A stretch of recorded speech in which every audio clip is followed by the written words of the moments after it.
Hello and welcome to the Ice Guys. This is the show that takes you into the world of the National Hockey League. Every game, every day, from a betting perspective. With pro sports handicappers, Ian Cameron, Alex P. Smith, and various guests from the world of hockey and sports betting. And now, here's your host, Ian Cameron.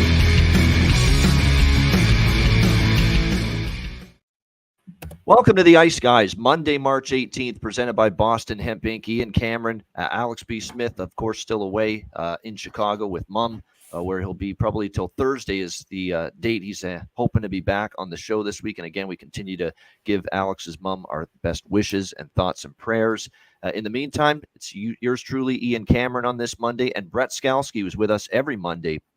Brett's going to join us Wednesday as well.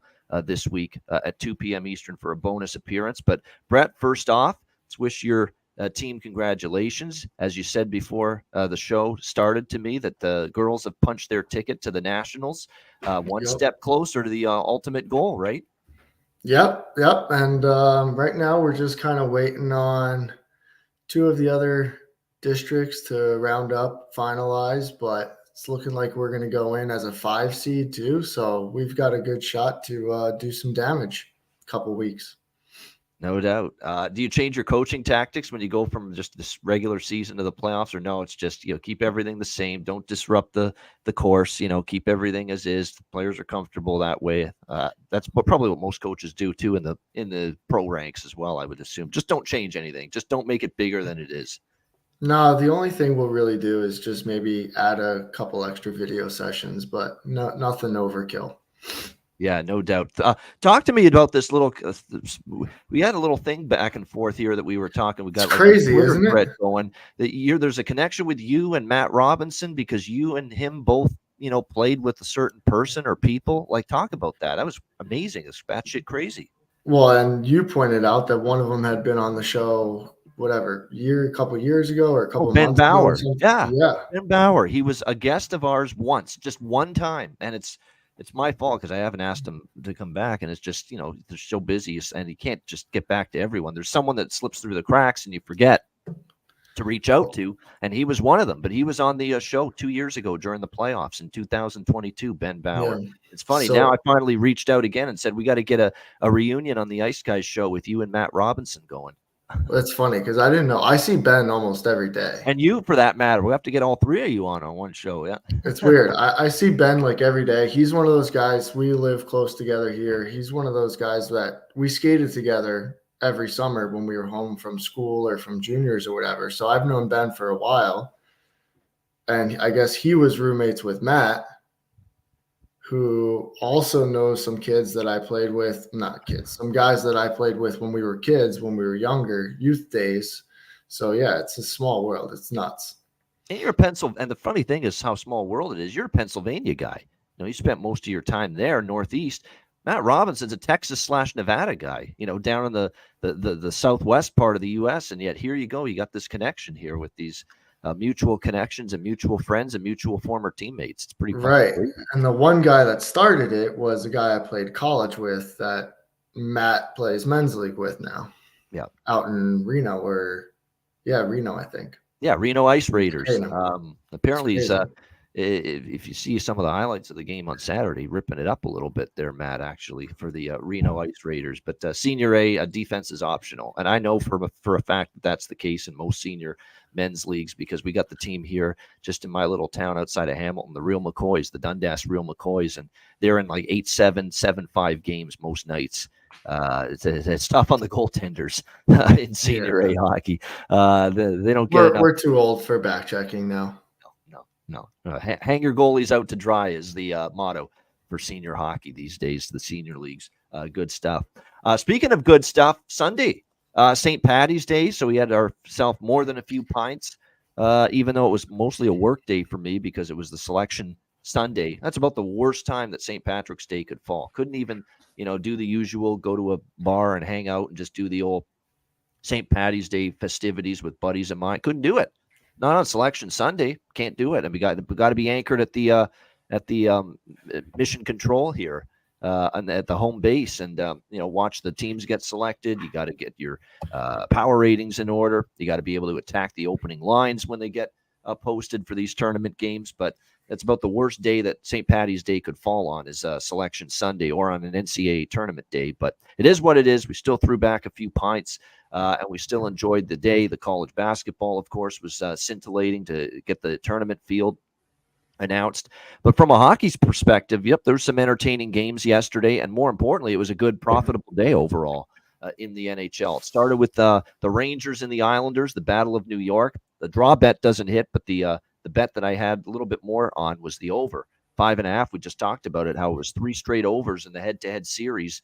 My only concern was, the goaltending matchup would be too good between Shesterkin and Sorokin, the 2 Russians, and maybe they'd play well, it would stay under. Not the case. Rangers exploded in the last 2 periods after being shut out in the first to turn a 1-0 deficit into a 5-2 victory over the New York Islanders. And again, this Islanders team continues to be winless on a back-to-back this year. 0-8 for the New York Islanders now on the second night of back-to-backs. Meanwhile, the Rangers are 11-1 now on the second night of back-to-back games. So it's just pretty incredible to see the difference from one team to the other one as far as their back-to-back record is concerned. But the Rangers get the job done 5-2 as the Islanders grip on playoff status right now in the wild card spot is tenuous.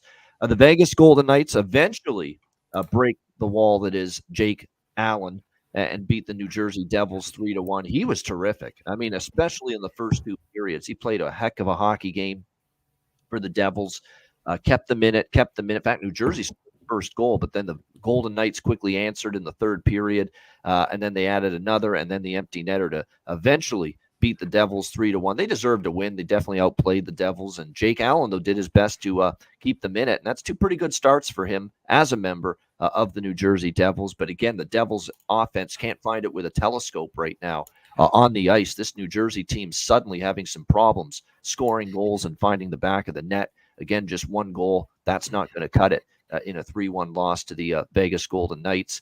The Winnipeg Jets 6-1 against Columbus. Very, very thorough domination of the Blue Jackets in that game. They raced out to a 5-0 lead after the second period in that one. It's funny because Elvis Merzlikins too. I mean, he is just so easily rattled and so easily thrown off his game when he's in net and he's struggling. I mean, there was a time, I think, when it was 4 or 5-0 at the time yesterday where he makes a save. Yeah, Scheifele's in his crease area a little bit, and I think that bothered Merzlikins, who goes right in his face and starts pushing him and instigated that little melee there at the time. And then Scheifele's, I'm just trying to get to the loose puck, and Merzlikins is like, it's in my glove. It's one of the few times the puck was in his glove because he didn't stop much yesterday in that game against the Winnipeg Jets. It's just, I think he's very frustrated. I think he's at a point in his career right now where he's very frustrated. He can't get on any sort of run or any sort of traction or any sort of consistency. He's been playing on this losing organization now for 2-3 years, and Alex and I have said it a million times. I mean, he needs a change of scenery. And I'm not even sure that's going to salvage his career at this point because he's simply got to play better. He's got to do a better job stopping the fucking puck, period. I mean, he's just got to do a better job. But at this point, I don't think that improvement in his game is going to happen in Columbus, Ohio. I think he's going to probably need to go elsewhere, get a fresh start, hit the reset button, change of scenery, all that shit. He's going to need it, I think, at this point with his career to try to give it a reboot. Speaking of a reboot, the Chicago Blackhawks rebooted their chances of winning yesterday in the third period. That was absolutely incredible because, as you know, my best bet yesterday was San Jose Chicago over 5.5. And I thought, when it was 2-1, basically at the halfway mark of the third period, we're in some trouble.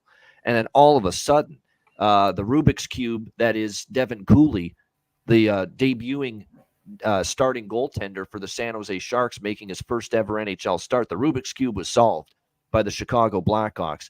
Ryan Donato makes it 2-2.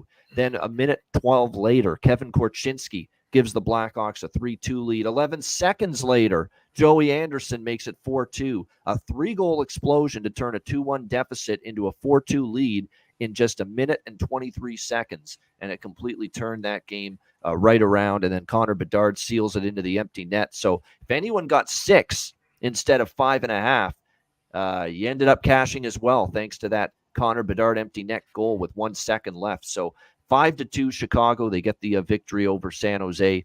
To be honest, in the first two periods, Cooley it was an admirable effort, but you can tell that's what happens with a young goalie with inexperience and not the greatest numbers in the AHL. When it starts to go south, it can go south in a hurry. And it did that for Devin Cooley, and it did for San Jose as a team yesterday in that third period against the Chicago Blackhawks. Carolina with a 7-2 thumping over Ottawa. Just a dominant third period to turn what was actually a very close game going into the third. It was a 3-2 Carolina going into the third, anybody's hockey game. And then Carolina said, well, that's enough of this shit. We're shutting it down right here, and we're putting this game out of reach. And boy, did they do that. 4 unanswered goals for the Hurricanes in the third period to turn it into a 7-2 romp over the Ottawa Senators. I said this on Twitter after the game for someone that all I had in this game pregame was a small draw bet. I said this on Twitter, and I stand by it. There's going to be some value with Carolina games over the total moving forward. And again, that game went over the total last night. The game against Toronto on Saturday night with Carolina went over the total, because this is about as dynamic and deep a forward group as I've seen them have in a long time. It's amazing how the additions of Kuznetsov, who's starting to get going a little bit for for Carolina, formerly with Washington. Kuznetsov starting to get going with Carolina. Jake Gensel gets his first goal with the Hurricanes yesterday against Ottawa. Suddenly, this is a much deeper forward group. And when you look at their games, they tend to, they have more scoring and they have more firepower than probably they had last year or even 2 years ago with the additions they've made. Like Gensel makes that big of a difference, because now all of a sudden, and wait till they get Teravainen back, who was playing very well before he just got injured a few games ago. Now all of a sudden you've got Gensel, you've got Kuznetsov, who looks like he's playing with confidence and he's happy again. I think he was miserable at the end of his tenure in Washington. It's probably why he needed player assistance program. He needed to get his mind right. Well, it looks like his mind is right again, because he's played well here in these first few games. And then, of course, you've got Aho, and you've got Svechnikov, and you've got Seth Jarvis, who is playing very well again right now. And don't sleep on, some of Jesper Fast, and don't sleep on Marty Necas. And, all of a sudden, this is a group that can do a little bit more damage. Martinuke's been stepping up from the third line role as well. So, Carolina's a lot of times a team I've looked at as all defense and always a spotty offense. Well, they still have the defense, but I think they are more offensively capable now than they've been in quite some time. And they really have shown it. They've come back against Toronto, and then the 7-goal outburst last night in the victory against Ottawa. We saw Pittsburgh beat Detroit 6-3. Just another dreadful night for the Red Wings and for Alex Lyon. Newsflash, man. Your playoffs are in the balance right now. Your playoff spot is in the balance. Your playoff hopes are in the balance. Sit Alex Lyon the fuck down for a little bit, okay? Enough. We've said this for weeks, and I can't imagine the coaching staff isn't aware of something that numbnuts like me can talk about on this show, about the goalie workload for Lyon this year, that he's already more than doubled his career high in starts at the NHL level, and that is significant. You've got to treat the goalies that are just not used to starting all of a sudden 40 games, 50 games like Alex Lyon, when they've started less than 20 before. You almost have to treat him like that Major League Baseball pitcher that's been pitching out of the bullpen for years, and suddenly you expect him to be a starting pitcher and pitch, 90 innings, 100 innings in a season. You've got to manage it, okay? You've got to manage the workload. Put him on a pitch count, put him on a starting count, make sure, or on a limit of number of starts in baseball. You've got to do that here with Alex Lyon from this point. Because he's clearly, this to me is physical and mental fatigue that he's battling right now. He's not all of a sudden become a horrendous goaltender. I still think the kid's got talent. He's got the ability. But man, it's screaming from anyone that's watching Alex Lyon in net. You can clearly see the guy needs a break. Okay, you need to just give him a rest. I would do the Samsonov treatment with him. Give him a rest, send him down, or just take him out of action for a little bit for, a week, 2 weeks. Let him recharge his batteries, let him hit the reset button, and then put him back in net. That's what you got to do. And maybe he's hesitant to do that because James Reimer is the next in line, and there's not a lot behind him. But and remember, Ville Husso's still not ready to return. That's another factor we have to remember here. But I don't care if you have to call up somebody from Grand Rapids from the AHL. You've got to give Alex Lyon a rest, okay? He can't stop a puck at the NHL level. He's clearly battling issues fatigue-wise, and I think it's time for that. And it was another rough night for him yesterday. Rough night for Detroit. They got dominated in that game by a Pittsburgh team. I didn't know they were capable of dominating anybody anymore, this Penguins team, but they were able to do that last night, a 6-3 win. So it actually was a pretty good game overall. The only thing I lost was the money line on Detroit. We had the Detroit team total over 2.5. We had the first period over. We had first period both teams to score, full game over. So the over trifecta hit. The over was in this game was Connor Mack's best bet on the show yesterday. So it was a good result with that. And Detroit continues to be definitely hanging by a thread right now as far as the wild card race is. Well, they're not hanging by a thread, but they're still right in it. But as far as being in a spot, they're hanging by a thread right now. And the last game was St. Louis 4-2 against Anaheim. Hey, the small shot I took on Anaheim first period came through, and then things basically fell apart for Anaheim after that. It was 4 goals by St. Louis, 3 of them in the third, and they get a 4-2 victory over the Blues. We did have a couple of nice one nice player prop call. Jake Neighbors, we talked about it. He went in a slump. He broke the slump the last game. And sometimes when that happens, the floodgates start to open and you start to get your confidence back. And Jake Neighbors did score for St. Louis yesterday, which was good to see. One of our props hit there. And I do want to point out one thing, too. Kevin Hayes doesn't score often, so we don't see this very often. But I thought it was just super, super cool. I almost got chills, and it almost really, really shook me up when I saw it. Kevin Hayes, when he scored yesterday, and he does this, I think the last couple times I've seen him score a goal, he points up to the heavens, and that is that's an ode to his deceased brother, Jimmy Hayes, who, of course, just lost his life far too soon. Very, very touching. And like I said, that was pretty cool seeing that. Brett, what did you think about the Sunday action? I was at the rink all day, so I didn't get to see any of the games, but keeping an eye on the scores, I don't mind that Red Wings lost. I have a future bet on them to not make the playoffs as soon as Dylan Larkin got hurt. But it was good, exciting games. I'm not sure how how the Chicago fans are going to feel about that comeback with battling San Jose for that lottery and Celebrini, but it was a good overall weekend for sure. Yeah, it was very, very exciting weekend for sure in the NHL. And of course, then you throw in the college basketball stuff, which obviously I was on top of all weekend as well. Busy weekend, fun weekend. But now a new week begins, and hopefully with it comes some new money starting tonight here with the 2-game NHL slate. So let's begin in Calgary at the Saddle Dome. We've got the Washington Capitals taking on the Calgary Flames. Calgary minus 135, home favorites, 6 the total. Here in this game. This is a tricky spot for Washington based on the schedule. 4th road game in 6 nights for this hockey team. We'll see how they manage it, but just on paper, that's not exactly the easiest thing to deal with by any stretch of the imagination. That being said, they continue to defy the odds, this team. Just when you think, hey, finally they're going to fade away and just into oblivion, and this little playoff chase of theirs is going to fall apart, they're still they're 1 point out. They are 1 point out right now of the playoffs, this Washington Capitals team. So all of a sudden, this is definitely a team that probably feels, they're still very much in the mix right now as far as postseason contention is concerned. It's not often pretty. Some nights they outscore the opponent and give up goals. Some nights they dig in defensively. Charlie Lindgren throws in a gem in net for the Capitals, and all of a sudden, they end up getting a victory that way. But somehow, some way, they have hung in this race, and to a certain degree, you've got to give them credit for that, no doubt. So we'll see if they can keep it rolling here against Calgary tonight in this game. Keep in mind with the Flames, this is a Calgary team that's been sort of gotten things back on track, I guess you could say, the last couple of games here. When you look at the way they played, we talked about how much their defense had been struggling prior to the last couple of games. But in the last 2 games, we see that they were able to get things rolling.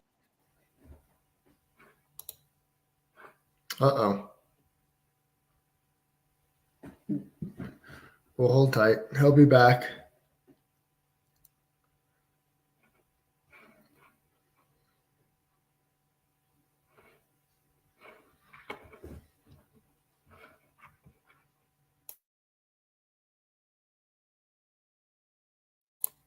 All right, we're back. There he is. There we go.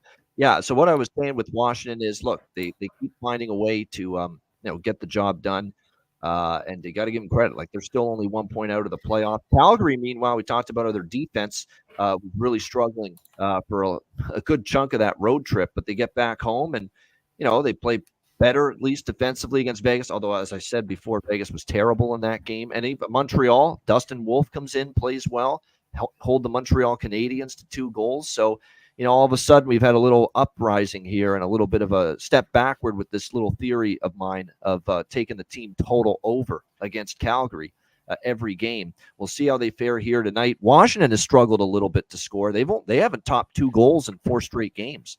They got shut out by Winnipeg. They get blown out by Edmonton 7-2. Even in their last 2 wins, they were just 2-1 victories in those 2 games against the Canucks and the Seattle Kraken.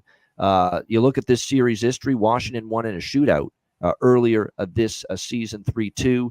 Last year, the game in Calgary was a 5-2 win for the Calgary Flames. So we'll see how this one plays out tonight with the Caps and the Flames. This is a tough one for me from a side perspective. This is a very dubious spot for Washington. Charlie Lindgren will be in net. Dustin Wolf, by the way, back in net for Calgary after a solid showing in the victory against Montreal on Saturday night.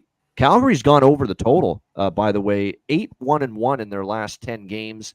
I have a feeling now with Washington playing their 5th straight road game, and like I said, this is going to be their 4th road game on this trip in 6 nights. And if you go back even further than that, this is going to be their 5th game in 8 nights for this Washington Capitals team, all on the road. I believe it's 8. Let me count it up. 1, 2, 3, 4, 5, 6, 7, 8. Yeah, this is going to be their 5th game in 8 nights.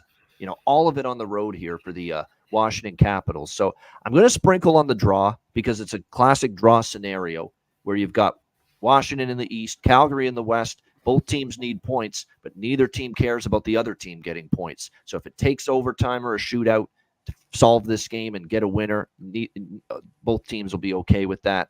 Again, both teams are not concerned about the other getting points in this game. So I'll have a small draw bet. I'm actually going to take the over here in this game. Over 6 simply because of Calgary's track record, 8-1-1 to the over. But I'm going to lay off the team total for Washington because because Calgary's offense is still very good, I think. They've scored 9 goals, and they've been very good at home, too. If you go back and look at the home games for Calgary, L.A., they score 4. Pittsburgh, they score 4. They did get held down to 2 goals against Colorado. But other than that, they've now scored 9 in the last 2 home games combined against Montreal and Vegas. I think they could probably score on, again, this could be a fatigue spot a little bit for the Capitals. You play 5 road games in 8 nights. That's tough. So I could see that happening where Calgary's able to burst through, maybe a little bit of a tired defense here for Washington. They cough up the puck a little bit here in this game tonight. And on the flip side, look, I know Calgary's played better defensively these last 2 games, but Vegas was just awful last week. Montreal, actually, it was a nice performance defensively, but Montreal's erratic in terms of offensive production. Not to mention their coach steps away from the team for a period of time, Marty St. Louis, for a personal matter. So you don't know how that affected them going into the game. We'll see. Maybe Calgary's going to play another 3rd straight, very solid defensive game, help out Dustin Wolf, who has the potential to be a good goaltender. But I think both teams can combine enough to get over the total. That's the way I'm going to approach it here with Capitals and Flames tonight. 8-1-1 again to the over in the last 10 games in Calgary. What do you think here, Brett? Washington, Calgary. Yeah, this is a tough game. Like you said, Washington's spot in this with all the travel they've done. And the only thing I've done so far is sprinkle on the draw as well. Like you mentioned, cross-conference opponents. Caps are just that one spot out of a playoff spot. So I just have a real small bet on the draw. Not feeling, who knows, with the over-under. Lindgren's last 4 starts, the game total stayed over, but Calgary's 8-1-1 to the over. So who knows what to make of that. I'm just going to stick with the draw, and that's it. Yeah, I know. The last 4 Lindgren starts have gone under. And then it's 8-1-1 to the over as a team for Calgary in their last 10. So to me, that's why if this was 6.5, I don't touch it. But 6, give me. I know. I think we can at least get a push, get this game to 6. I think it's possible here with these two teams. And these are the spots at the end of a long road trip. You're dragging ass and you're turning it over a little bit more. You're not as sharp mentally, physically. I mean, there's been a long road. There's been a lot of games in a short period of time, all with travel for Washington. I can't envision them being as sharp defensively tonight. Here in this game's 5th road game in 8 nights. As far as props, yeah, Connor McMichael. I mentioned him on Saturday because he had moved up to the top line, and sure enough, he scored against Seattle in that game. He's back there with Oshie and Ovechkin. He's worth a look. Miroshnichenko maybe on the second line as well. And then for Calgary, we've talked about the same group of players that have been good prop bets lately. Pospisil on the top line with Gaudry and Huberdeau. Coleman with Backlund and Mangiapane. Sharon Govich, has been on fire for the better part of the last several weeks. All of them you could consider here for some goal scorer props here tonight in this game. All right, the second and final game now of this Monday night slate. We've got the Buffalo Sabres taking on the Seattle Kraken. We've got Seattle slight home favorite in this game, -115. The total sitting at 5.5 across the board in this one.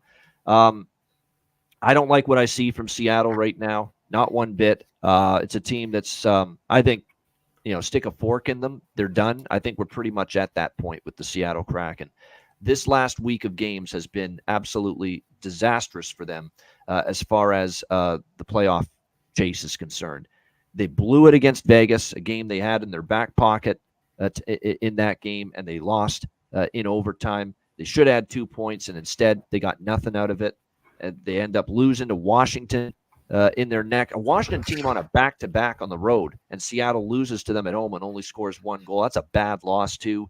And then, of course, against Nashville, who's clearly the better team, it looks like Seattle's back in it. They tie it 1-1, and then Nashville just scores immediately after that, 2-1, and it totally deflated the Seattle bench. You looked at the Kraken bench after they tied it against Nashville, and they gave up the go-ahead goal right after that on Saturday. It's like the wind was taken right out of their sails, and that was all she wrote for that game, and might be all she wrote here for the series for the playoffs here for Seattle. They're just too far back now, and there's too many teams they got to leapfrog. There's too many teams they have to pass in order to get themselves back into a Western Conference wildcard spot. So I don't like what I'm seeing. And I don't like what I'm seeing, too, since Vince Dunn went down.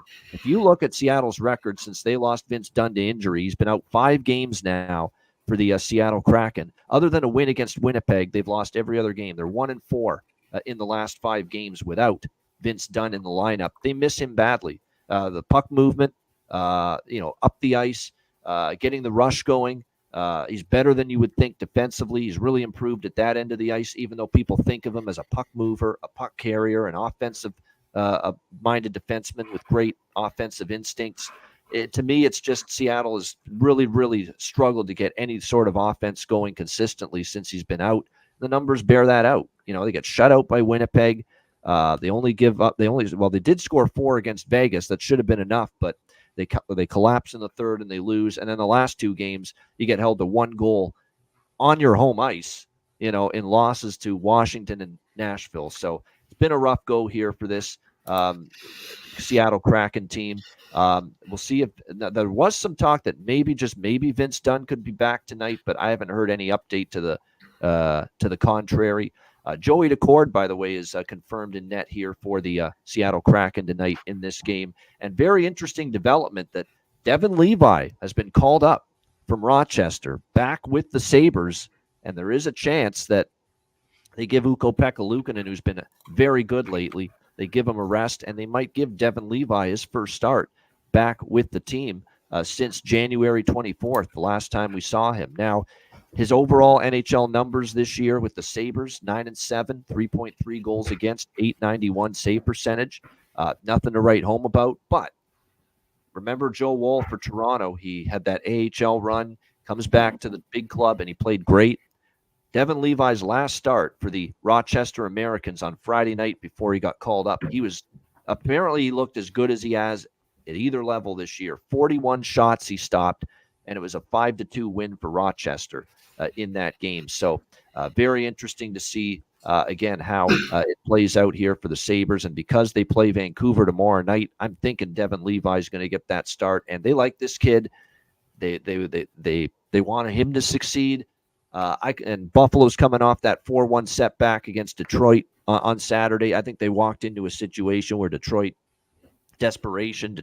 embarrassed for the 7-3 beatdown they suffered at Buffalo earlier in the week. I think this is a great spot for Buffalo to bounce back, get back on track, take care of this woe-begotten Seattle team that's just fading fast. So to me, pretty cheap price. Buffalo here, -105 for me. What do you think here in this one, Brett? Buffalo, Seattle.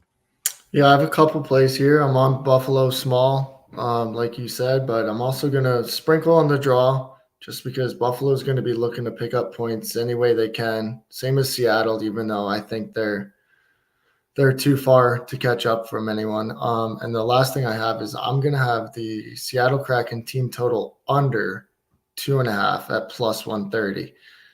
I think they're without Vince Dunn, they struggle to score. With Buffalo, needing points, going to turn into strong performance. I think it's even better with Levi back in the mix. I think there's going to be a little extra amp to, protect in front of him and play good team defense in front of him with him coming back up. So I'm going to go with that Kraken under 2.5 at +130 also. All right. So there you go. Seattle Kraken under team total 2.5 here for Brett. That might be a good look, actually. They're struggling to score. And we all know Levi struggled the last time he was with the Sabres, but he's been there in the American Hockey League for a good solid month and a half. He's worked at his craft. He's worked with the goalie coaches down there. He's played very strong down there in the last few times he was in net for Rochester. And the players are going to rally around him tonight if he's in net. They will for this Sabres team. In my opinion, they will. And to me, I was a little surprised Seattle was -120 because form-wise, they're not -120 over Buffalo right now on any ice surface in any arena. Seattle is not playing with the form over this Buffalo team, which has been very good for the last week or two, where they're -120 better than the Buffalo Sabres. And all of a sudden, home ice has not been all that kind to Seattle. Seattle's 14-20 at home this year. Buffalo's got more road wins than Seattle has home wins.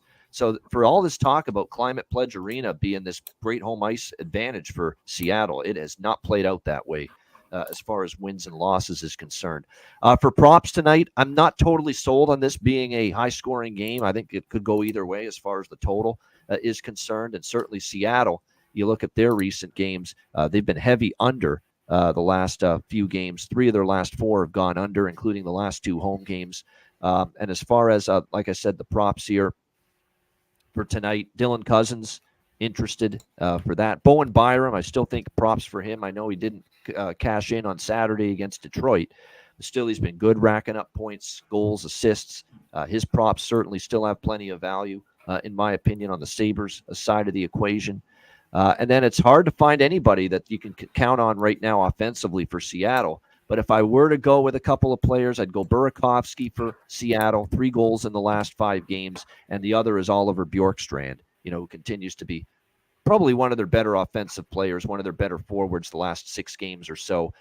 Points in 5 of the last 6 games and 4 goals in the last 6 games as well for Oliver Bjorkstrand. And yes, Zach Benson, of course. I can't believe I almost forgot to mention him. Zach Benson has been absolutely outstanding. He's been terrific. Like, this guy is still very, very young. They didn't expect him to be so good that he'd be playing with the Sabres the majority of the season. And yet here we are, because he has been that good for this hockey team, and especially of late. He's going to the areas you need to in order to score goals. He's found chemistry with Cousins centering that line. He has 5 points and 3 goals in the last 3 games for the Buffalo Sabres. So there's no question. He's worth a look tonight. And then, of course, you're right. Dahlin and Byram together, man, are they fun to watch.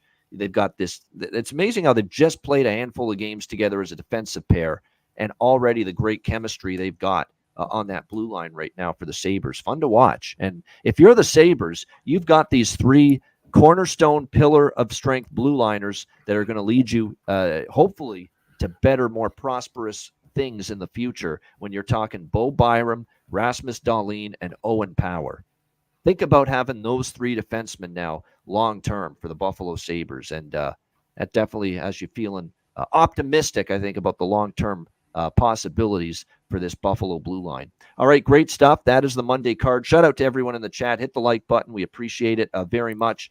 We had, of course, to reschedule the live Q&A video for the Patreon members today because of Alex's family emergency with his mother, but we have not forgotten about it. Okay, we have not forgotten about it. We will definitely get that Q&A video done live on Patreon whenever we can. And again, all the questions, we've seen them all. We've written them all down. We'll answer them all on the Q&A video.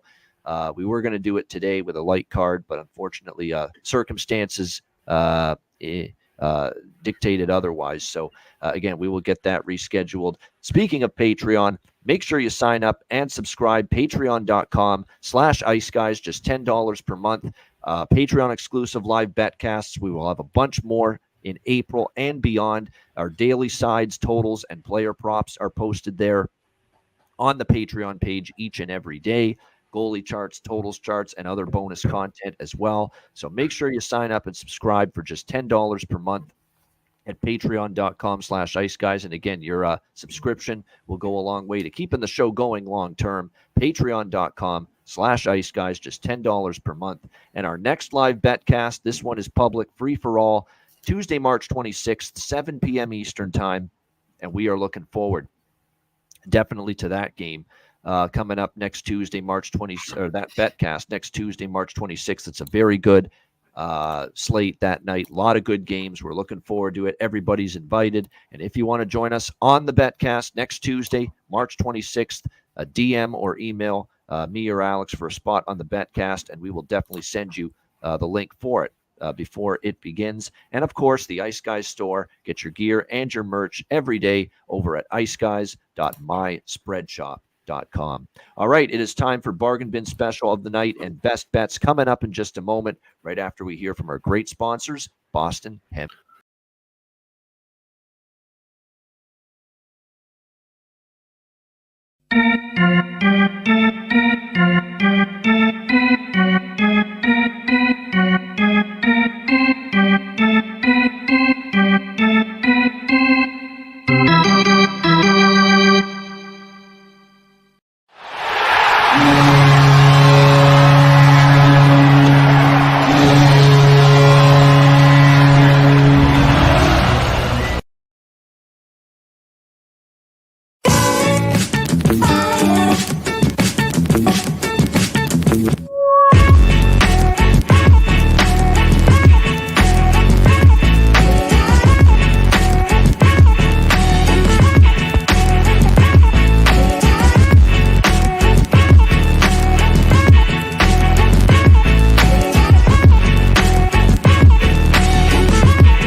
All right, Boston Hemp Inc. Make sure you check them out. And again, get 20% off all orders on the website using the promo code IceGuys over at bostonhempinc.com.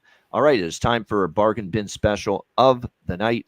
Just 2 games to choose from. Sometimes those can often provide the best results, these little small NHL cards, as far as the bargain bin goes. Brett, where are you going for your bargain bin special tonight? I am going to go to the Washington-Calgary game.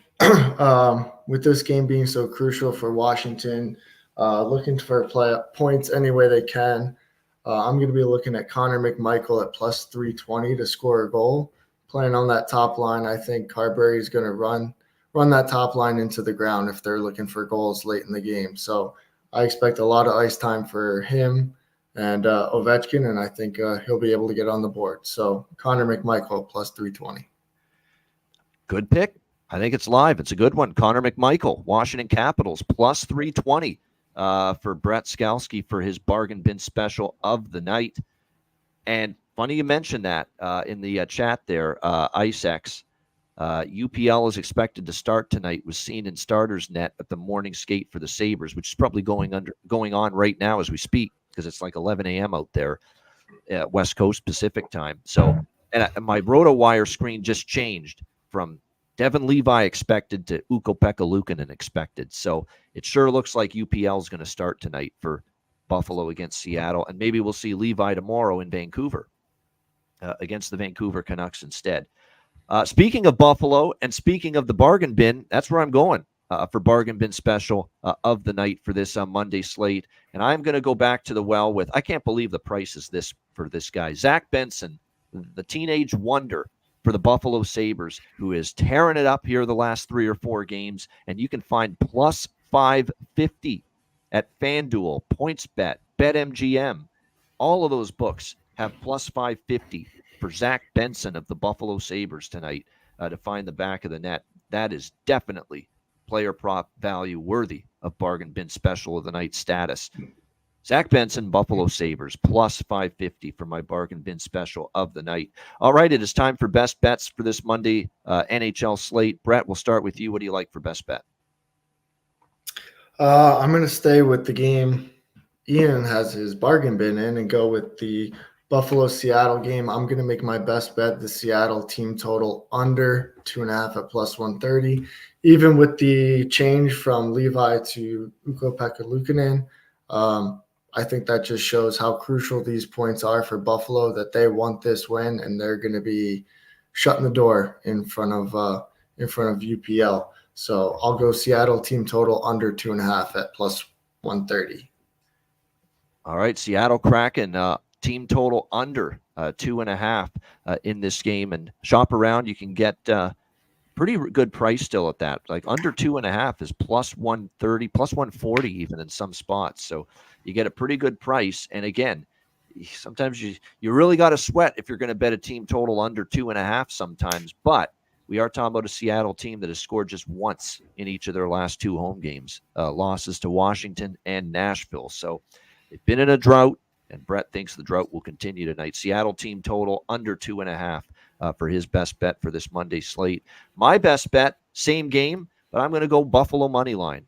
This was I knew right away that I'd be on this here for best bet. These are 2 ships going in different directions, 2 ships passing in the night. One's on the upward trajectory, the other is not. And Seattle 1-4 in their last 5 games, not very good. Finding ways to lose on a nightly basis. A nice bounce back spot for Buffalo after a loss to Detroit.